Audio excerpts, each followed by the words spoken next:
Assalamualaikum warahmatullahi wabarakatuh. Selamat siang teman-teman. Ini alpukat red Vietnam ya teman-teman. Ini udah lumayan gede, tapi ini masih belum tua ya teman-teman ya. Nanti kalau red Vietnam itu teman-teman, ini kalau tua itu kulitnya akan kusam ya teman-teman ya. Akan kusam, akan lumayan belirik-belirik teman-teman. Jadi kulitnya ini akan keras. Ini kan masih lembut ya teman-teman ya. Jadi ini masih mentah teman-teman, masih kecil.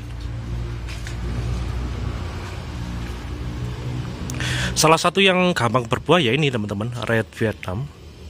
Jadi varian ini cocok sekali untuk dibuat skala produksi kalau saya teman-teman ya. Terlepas dari rasanya enak atau enggak ya itu pilihan masing-masing ya teman-teman ya. Tapi kalau saya mau nanam red Vietnam ini oke-oke saja teman-teman. Alhamdulillahirrabbilalamin. Ini pohon top workingan dan sudah berbuah ya teman-teman ya. Pohon berusia 2 tahunan lah teman-teman. Udah berbuah seperti ini. Kita beralih ke varian yang lain ya teman-teman ya. Jadi kita punya banyak varian juga di tempat kita teman-teman. Yang ini teman-teman, yang bulat, kulitnya keras, ini namanya Bukener teman-teman.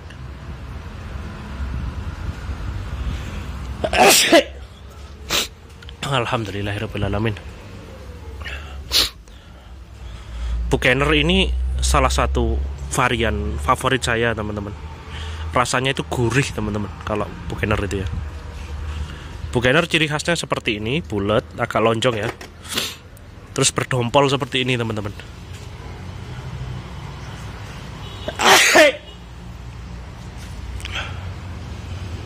Nah, dompolan Bukener itu seperti ini teman-teman.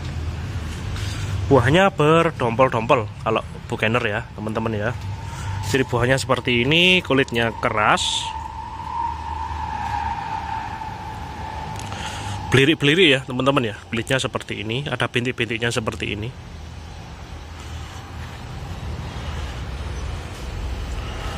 Nah ini Bukener. Kita dekatkan lagi teman-teman biar teman-teman paham ya dari karakteristik buah Bukener. Bukener itu satu dompol ini bisa 3 bisa 4 ya teman-teman ya. Jadi dompolannya itu banyak. Salah satu yang paling enak kalau saya bilang ya teman-teman ya. Bukener itu varian yang enak. Karena saya suka ya, rasanya itu gurih. Ada manisnya, ada kayak gurih-gurihnya gitu ya teman-teman ya. Ini Bukener. Menampakkan buahnya seperti ini.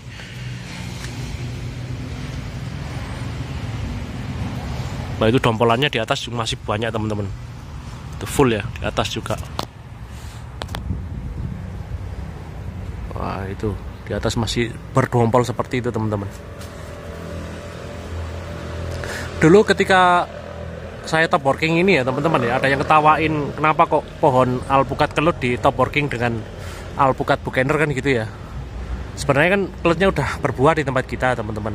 Cuman ya rasanya kurang lah kalau saya bilang itu kurang ya alpukat kelut. Jadi lebih enak ini menurut saya ya teman-teman ya.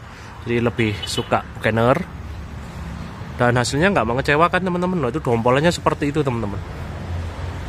Di atas itu dompolannya yang mengerikan teman-teman ya. Ini Bukener ya.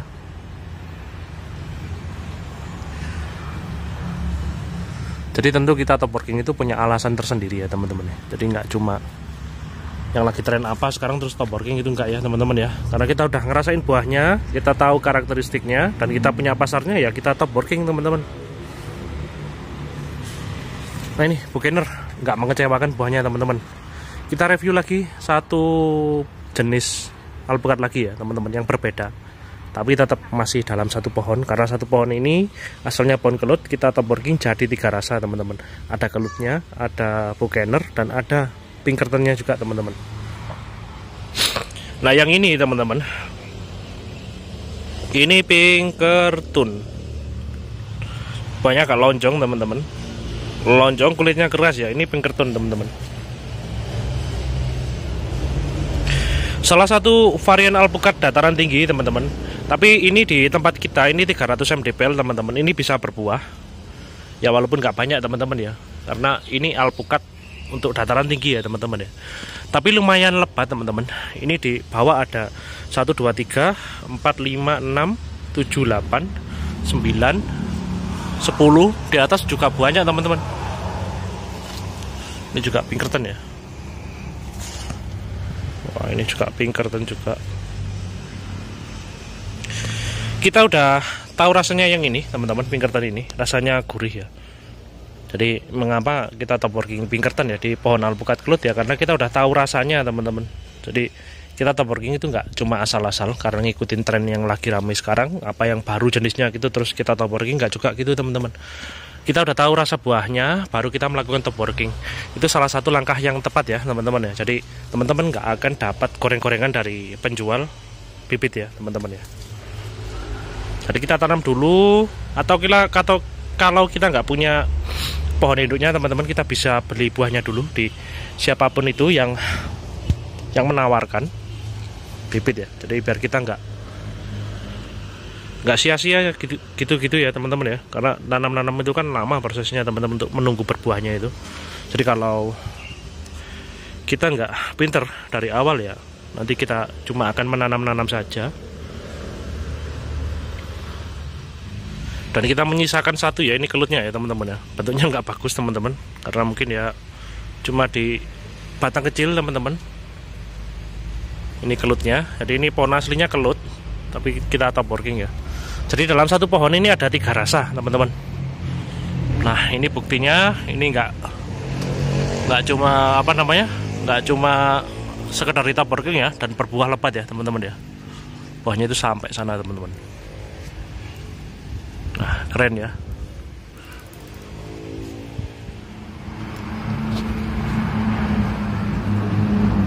Semoga videonya menghibur ya teman-teman. Ya walaupun diambil dengan pengambilan yang ala kadarnya seperti ini, semoga ini menghibur teman-teman untuk semangat menanam. Karena apapun yang kita tanam itu asal kita rawat pasti berbakti teman-teman, pasti berbuah. Semoga videonya menghibur untuk semua teman-teman saya.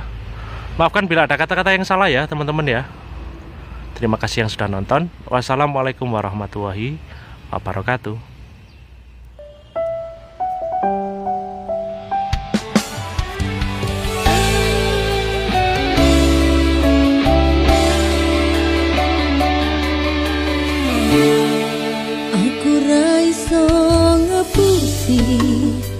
Hatiku pengen aku ngerasani laraku mung siji sing tak